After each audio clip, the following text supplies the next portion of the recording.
Capital value విధానాన్ని 24% వడ్డీ 24% వడ్డీ రద్దు చేయాలి.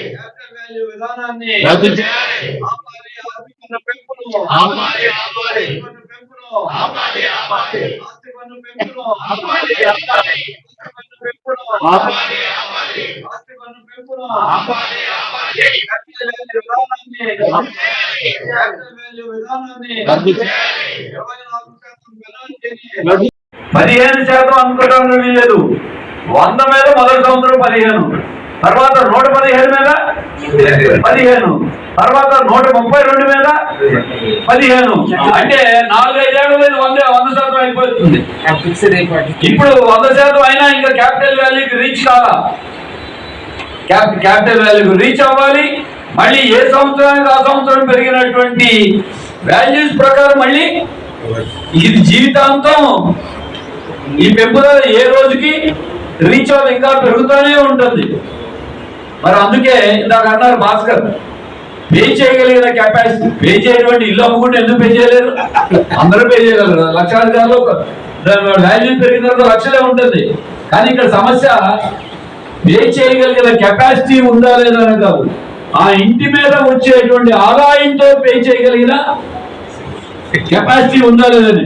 సంపాదించేది మనం ఇతర ట్యాక్సులు కడుతున్నాం కదా, ఇన్కమ్ ట్యాక్స్ కట్టేవాళ్ళు ఇన్కమ్ ట్యాక్స్ కడుతున్నారు, మనం వద్దన్నా అవునన్నా అందరూ GST కడుతున్నారు. నేను బీసర్ రోడ్లో చేపల మార్కెట్ లో బండల మీద చేపలు అమ్ముకుంటారు. ఆ చేపలు అమ్ముకునే వాళ్ళు వచ్చారు, మార్కెట్ తీసేయమంటున్నారు. వాళ్ళకేంటి, కరోనా అప్పటించి మార్కెట్ మూతపడిపోయింది, దాని మీద రెంట్ కట్టాలి. కరోనాలో మూతపడింది కాబట్టి రెంట్ కట్టాల. ఇప్పుడు దానికి 90,000 అయిందంటే, అది 90,000కి 24% వడ్డీ చొప్పున 2 లక్షలు అయింది. 2 లక్షల మీద మళ్ళీ GSTతో కలుపుకొని 2.5 లక్షలు అయింది.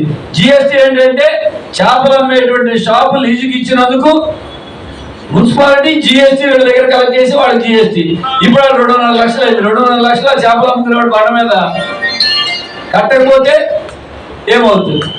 ఈ రకమైనటువంటి రిలేటెడ్ ఇష్యూస్ ఉన్నప్పుడు, అందుకే ఇవాళ ఇక్కడ ఈ సిస్టమే, క్యాపిటల్ వాల్యూ సిస్టమ్నే మనం క్వశ్చన్ చేస్తున్నాం. ఎక్కడ చెప్పారు కదా ఇందాక, ప్రపంచంలో ఎక్కడ ప్రాపర్టీ ట్యాక్స్ ఈ రకమైనటువంటి ఇతర వాల్యూస్ అమ్ముకున్నప్పుడు కొనుక్కున్నప్పుడు వేరే.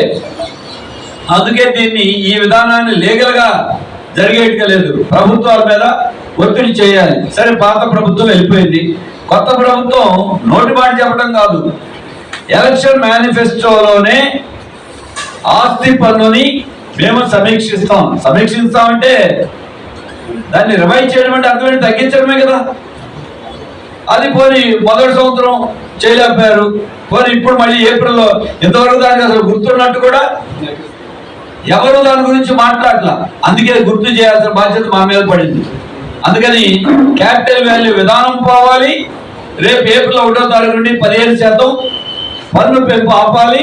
మూడోది 24% వడ్డీ అనేటువంటి పద్ధతే మార్చాలి.